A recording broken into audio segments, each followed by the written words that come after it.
एक 30 साल की विधवा महिला जो कि अपने गेट पर खड़ी हुई थी, उनके घर के सामने से एक 15 साल का लड़का है जो कि लेकर करके जा रहा था।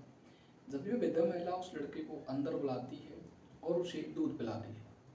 वो लड़का जैसे ही दूध पीता है, दूध पीने के बाद उसे कुछ होश नहीं रहता है कि आखिरकार वो कर क्या रहा है। वो लड़का है अपने हाथ पैरों को रोकना चाह रहा था, लेकिन उसे पता नहीं पड़ रहा था कि आखिरकार वो हो क्या रहा है।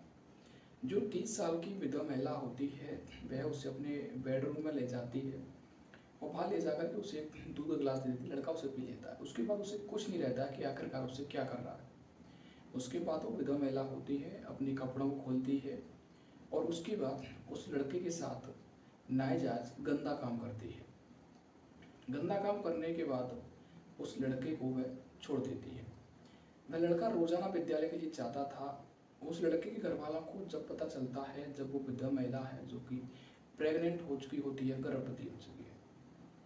दरअसल मित्रों, एक ग्राउंड होता है, एक ग्राउंड में वहाँ पर लगभग 15 से 20 बच्चे जो कि फुटबॉल खेल रहे थे। उस ग्राउंड के बगली में एक विधवा महिला का मकान होता है, जिस विधवा महिला का नाम है जो कि सुषमा होता है। ये जो विधवा महिला है, इसका पति है जो कि रेलवे में था, लेकिन किसी बीमारी के चलते हुए सुषमा जो कि एक नव युवावस्था में यानी कि युवावस्था में एक विधवा महिला विधवा हो जाती है। इसका कोई बच्चा है जो कि हो नहीं पाता है। अभी सुषमा है काफ़ी परेशान रहा करती थी। ये सुषमा है उस मोहल्ले के अंदर जहाँ ये रहती थी, वहाँ पर ये बदनाम भी हो चुकी थी, क्योंकि ये आए दिन लोगों से बातचीत करना, किसी के साथ गंदा काम करना, संबंध बनाना, ऐसे काम ये किया करती, जिससे लोगों को ये काफ़ी बेकार लगती थी। महिला की कुछ आदतें अच्छी नहीं लगती थी। उस महिला के घर के पीछे एक ग्राउंड होता है। उस ग्राउंड में 15 से 20 बच्चे वहाँ पर खेल रहे थे। जब बच्चे फुटबॉल खेल रहे थे तो एक बच्चे की ज़्यादा जोर से उसमें शॉट मार देता है, तो बॉल है उस महिला के घर में चली जाती है। जब उस घर में चली जाती है तो सारे बच्चे हैं डर रहे थे कि बॉल लेने के लिए कौन जाएगा, लेकिन सभी बच्चे निर्णय लेते हैं कि ये लड़का था, उस लड़के का नाम है जो कि आयुष होता है। सारे लड़के उस आयुष पे जोर डालते हैं और कहते हैं कि आपसे बॉल गई है, आप कैसे भी करके बॉल को लेकर के आइए। आयुष से डरता हुआ उस विधवा महिला सुषमा के घर में जाता है। जिस समय उसके घर में जा रहा था तो उस समय वो देखता है कि सुषमा है जो कि नहा रही थी, स्नान कर रही थी। तो जिस समय सुषमा उस अपनी शौचालय में यानी बाथरूम में नहा रही थी, उस समय उसके सिर पर केवल एक धोती थी, वो भी काफ़ी पतली थी, और उसके सिर पर कोई भी शरीर पर कोई भी कपड़ा नहीं था। जिससे ये आयुष है उस सुषमा को देखता रहता है। जैसे जैसे उसको देखता रहता है तो उसको कुछ उत्तेजना से उठने लग जाती हैं। उसके बाद ये काफ़ी समय तक देखता रहता है। उसके बाद इसे काफ़ी आनंद आ रहा था। ये बॉल को लेकर के जैसे ही बाहर आता है तो ये गेट लगाता है, तो गेट लगने की आवाज़ है सुषमा तक जाती है। सुषमा वहाँ से जैसे कपड़े पहन रखे तो उनसे उठ करके आती है और देखती है कि उनके घर से आयुष नाम का एक लड़का जो कि निकल करके गया है। वो पहले उसे गुस्सा कर रही थी, लेकिन बाद में सोच रही थी कि ये लड़का मुझे देख करके गया है। कुछ शर्मा सी रही थी, लेकिन बाद में सोच रही थी कि इसके साथ में कुछ न कुछ अजब गजब करने वाली है। वो नहा लेती हैं। नहाने के बाद अपने बेडरूम में जाती है, अपने कपड़े चेंज कर लेती हैं। जैसे ही सुबह होती है तो वह अपने घर के दरवाजे पर पहुंच जाती हैं। और इधर में जो आयुष है अपने घर से विद्यालय के लिए जा रहा था। जब ये सुषमा है वहाँ खड़ी हुई थी तो आयुष को अपने पास बुलाती है, उससे मीठी मीठी बातचीत करती है और उसे खाने पीने के लिए 50 रुपये दे देती है। तभी आयुष कहता है कि चाची आप मुझे 50 रुपये क्यों देते हो, क्योंकि आयुष की जो वृद्धा महिला होती है आयुषी, वो उसकी सगी संबंधी में यानी कि रिश्ते में उसकी चाची लगती थी। उसको पैसा दे देती है, उसको लेकर के पैसे को चला जाता है। पैसे लेकर के जाता है, दुकान पर खाता है, अपने दोस्तों को खिलाता है। अभी उसको पैसे देती थी तो आयुष है इस विधवा महिला का आदी हो जाता है। इसके घर पर आना जाना उसका बना रहता है, जिससे कोई लोग इसके बारे में गलत नहीं सोचता था, क्योंकि वो 15 साल का एक नाबालिग था। उसके घर पर आया जाया करता था और वो उसे पैसा दे दिया करती थी।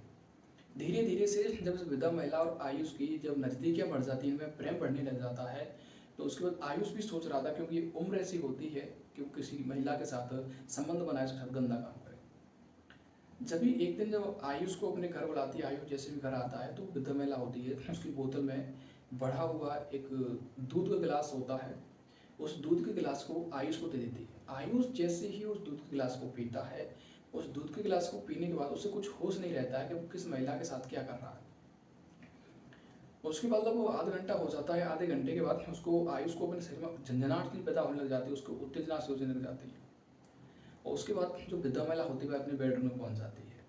आयुष इसे देखता देखता हुआ बेडरूम में पहुंच जाता है। जब वह बेडरूम में पहुंचता है तो देखता है कि जो वृद्धा महिला है उसके शरीर पर कोई भी कपड़ा नहीं था, वो एक नग्न अवस्था में सो रही थी। इसी पल का आयुष इंतजार कर रहा था, वह भी जाकर के अपने कपड़े उतार करके उसके साथ गंदा काम करते, पति और पत्नी जैसे संबंध बनाते हैं, ऐसे भी दोनों संबंध बनाते हैं। अब ये इनका सिस्टम चलते चलते काफ़ी दिन हो जाते हैं, किसी को पता नहीं चलता है, क्योंकि लोग शक नहीं कर रहा था कि महिला काफ़ी बड़ी है और बच्चा काफ़ी छोटा है। लेकिन उस पर आते जाते थे तो काफ़ी लोग उस पर शक कर रहे थे।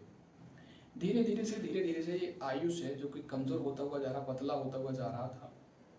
क्योंकि लगभग जब भी अपने विद्यालय के लिए जाता था, विद्यालय से लौटता था तो ये उस महिला के साथ आए दिन संबंध बनाता रहता। अब इन दोनों में काफ़ी नज़दीकी बढ़ चुका, काफ़ी मन प्रेम हो चुका था। कोई भी वस्तु बाहर से लानी थी तो ये वृद्धा महिला उसको पैसा दिया करती थी और आयुष बाहर से ले लेके आया करता था। विधवा महिला के पास एक स्कूटी थी व्हाइट कलर की, जिसे आयुष से बाहर चलाने के लिए ले जाया करता, पढ़ने के लिए ले जाया करता था। ये उससे किसी भी बात की मना नहीं करती थी। जब भी एक दिन रात का समय हो रहा होता है, ये वृद्धा महिला आयुष के लिए फ़ोन करती और कहती है कि आप घर पर आ जाइए, मुझे कुछ ज़रूरी आपसे काम है। आयुष कहता है कि मेरे घर पर मेरे पिताजी हैं, मैं आ नहीं पाऊंगा। लेकिन जब जबरन से कहती है कि अगर आप नहीं आ पाओगे तो मैं आपके घर आ जाऊँ। जब भी आयुष उस वृद्धा महिला के घर पर आता है और वो वृद्धा महिला कहती है कि मेरे पेट में अचानक से दर्द हो रहा है, मुझे उल्टी आ रही है, मुझे किसी निजी चिकित्सालय में क्लिनिक पर ले चलो। जब भी कहती है मैं कैसे ले जाऊँ, तभी कहता है मेरी स्कूटी है। उस स्कूटी पर बैठा करके वो उसे लेकर के जाता है। तो वहाँ पर उसका चेकअप किया जाता है। घंटे 2 घंटे बाद पता चलता है कि जो वृद्धा महिला है गर्भवती हो चुकी है। और जब वो गर्भवती हुई तो काफ़ी खुशी मना रही थी कि मैं गर्भवती हो गई।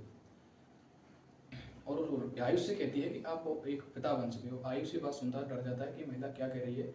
आयुष कहता है कि ऐसा नहीं है। तो वृद्धा महिला कहती है पहले घर चलो, घर बैठ करके बातचीत करते हैं। वो उसे रात में लेकर के घर पर आता है और घर में आकर के दोनों काफ़ी हंस रहे, खूब खुशी में थे। जब भी आयुष कह रहा था कि अगर आप मेरे पिताजी को पता चल जाएगा कि मैं आपके साथ संबंध बनाता हूँ और आपको मैंने गर्भवती किया है, आप गर्भवती हो चुके, तो मेरे पिताजी मुझे छोड़ेंगे नहीं, मुझे मार डालेंगे। तभी उस वृद्धा महिला कहती है कि आप टेंशन मत करो, मैं आपके पिताजी पर एक केस कर दूंगी जिससे आपके पिताजी कुछ नहीं करेंगे और हम दोनों आपस में शादी कर लेंगे। जब ये आयुष शादी सुनता है तो ये डरता है कि मैं इतनी बड़ी लेडी से शादी कैसे करूँगा। लेकिन ये वृद्धा महिला होती है, उस पर दबाव डालती है पुलिस केस करने का और लोगों से उसे पिटवाने का, तो शादी के लिए हाँ कर देता है। और ये दोनों बातचीत करके सुबह के समय आयुष अपने घर चला जाता है। घर जाता है तो ये काफ़ी चुपचाप सा रह रहा था। जब ये आयुष की माँ है, आयुष से कहती है कि बेटे क्या हुआ, काफ़ी दिनों से मैं देख रही हूँ कि तुम चुपचाप से रह रहे हो।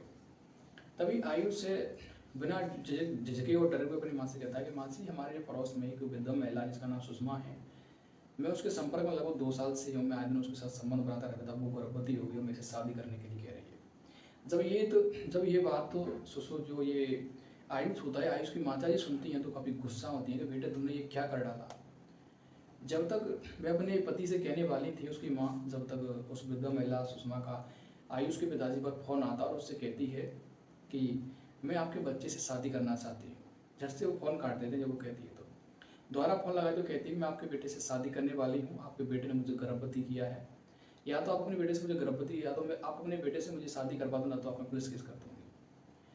जब आयुष के पिताजी आयुष से पूछते हैं क्या बेटे आपने ये काम किया है, तो आयुष इसके लिए हाँ कर देता है कि हाँ पिताजी मैंने ये किया है। आयुष के पिताजी हैं, पहले उसकी पिटाई करते हैं लेकिन बाद में पुलिस केस करने कहते हैं तो ये छूट देते हैं, बेटे तुझको जैसा करना है वो कर। अब ये वृद्ध महिला है और आयुष दोनों जाकर के एक मंदिर में दोनों शादी कर लेते हैं। शादी करने के बाद ये दोनों अपने घर में अच्छे से रहने लगते हैं। सारे मोहल्ले पड़ोस में पता चल जाता है कि किसका लड़का किससे शादी की है, तो वो महिला है और वायरल होने लग जाती है उस मोहल्ले में। जब उनके पिताजी हैं आए दिन उसे टॉर्चर कर रहे थे, उसे परेशान कर रहे थे, तो वृद्ध महिला है आयुष के पिताजी पर पुलिस केस कर देती है, जिससे पुलिस उसे गिरफ्तार कर लेती है और अंत में उनका समझौता होता है तो उन दोनों की शादी ही करा देते हैं। तो दरअसल मित्रों ऐसी घटनाएं जो कि होती रहती है, जहाँ पर ऐसी महिला हैं जिनके पति गुजर जाते हैं या किसी बीमारी की, ऐसी महिला हैं जो बड़े बड़े राजघराने के पैसे वाले हैं, जो कि ऐसे लड़कों को अपने चंगल में फंसा लेते हैं, बाद में उनसे शादी कर लेते हैं। तो दरअसल मित्रों घटना सुनाकर किसी को दुखी याद करना नहीं है, बल्कि समाज में हो रहे आजकल ऐसी क्रूरता से आपको अवगत करवाना है। हमारी क्राइम घटना यहीं पर पूरी होती है। मिलेंगे नेक्स्ट क्राइम घटना में, तब तक के लिए जय हिंद और जय भारत।